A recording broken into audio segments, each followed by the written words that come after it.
அஸ்ஸலாமு அலைக்கும். Welcome to Shala's recipes. இன்றைக்கி என்ன ரெசிபி பார்க்க போகிறோம்னா கேரமல் பிரெட் புட்டிங் தாங்க பண்ண போகிறோம். ரொம்ப ஈஸியான ரெசிபி. வாங்க எப்படி செய்யலாம்னு பார்க்கலாம். ஒரு கடாயில் 2 tablespoon sugar, 1 table spoon தண்ணி சேர்த்து நம்ம கேரமல் பண்ண போகிறோம். அடுப்பை ஹைலேயே வச்சுக்கோங்க. நம்ம மிக்ஸ் பண்ண ஈஸியான கேரமல் வந்துடும். நீங்கள் எந்த பவுலில் புட்டிங் செய்ய போகிறீங்களோ அதே பவுலில் இந்த கேரமலை சேர்த்துக்கோங்க. சேர்த்து எல்லா இடத்துலையும் படுற மாதிரி பரப்பி விட்டுக்கோங்க. அவ்வளோதாங்க. இது இப்போ ஒரு ஓரமாக இருக்கட்டும். நான் 2 பிரெட் ஸ்லைஸ் எடுத்திருக்கேன். அதை இந்த மாதிரி பவுட்ரு பண்ணி ரெடி பண்ணி வச்சிடலாம். ஒரு பவுலில் ஒரு எக் சேர்த்துக்கோங்க. 2 tablespoon sugar, 1 teaspoon vanilla extract.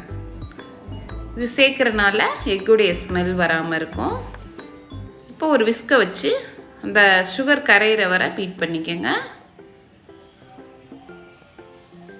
இப்போ இதில் 3/4 கப் காய்ச்சாத பால் தான் நான் சேர்த்துருக்கேன்.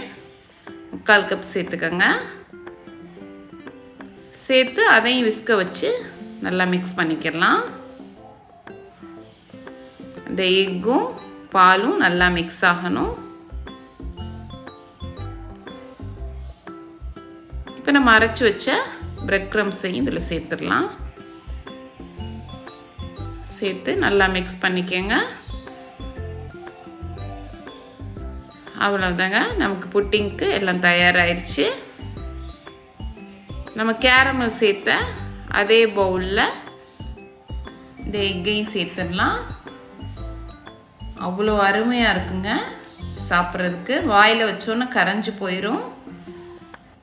இதை ஒரு மூடி போட்டு மூடி வச்சுருங்க. அப்போ தான் தண்ணி உள்ளே போகாமல் இருக்கும். ஒரு கடாயில் நான் தண்ணி கொதிக்க வச்சுருக்கேன். அதில் ஸ்டாண்ட் வச்சு நம்ம செஞ்சு வச்ச புட்டிங்க உள்ளே வச்சிடலாம். வச்சு மூடி வச்சுருங்க. ஒரு 20 நிமிஷம் மீடியம் ஃப்ளேமில் இருக்கட்டும். 20 நிமிஷம் ஆயிடுச்சு. இப்போ இதை கம்ப்ளீட்டாக ஆற விட்டு நம்ம ரிமூவ் பண்ணிடலாம். கம்ப்ளீட்டாக ஆற விட்டு பண்ணாதாங்க நமக்கு ஷேப் கரெக்டாக கிடைக்கும். கத்தியை வச்சு இந்த மாதிரி ஓரங்களை எடுத்து விட்டுருங்க. ஒரு 1/2 hour ஃப்ரிட்ஜில் வச்சு எடுத்தாலுமே ரிமூவ் பண்ண ஈஸியாக இருக்கும். அவ்வளோதாங்க. நமக்கு சூப்பரான பிரெட் புட்டிங் தயாராகிடுச்சு. குழந்தைங்கன்னா விரும்பி சாப்பிடுவாங்க. கண்டிப்பாக ட்ரை பண்ணி பாருங்கள். இந்த ரெசிபி உங்களுக்கு பிடிச்சிருந்துச்சுன்னா லைக் பண்ணுங்கள், ஷேர் பண்ணுங்கள், சப்ஸ்கிரைப் பண்ணுங்கள். இன்ஷா அல்லாஹ் நெக்ஸ்ட் வீடியோவில் பார்ப்போம். தேங்க்ஸ் ஃபார் வாட்சிங். பாய்.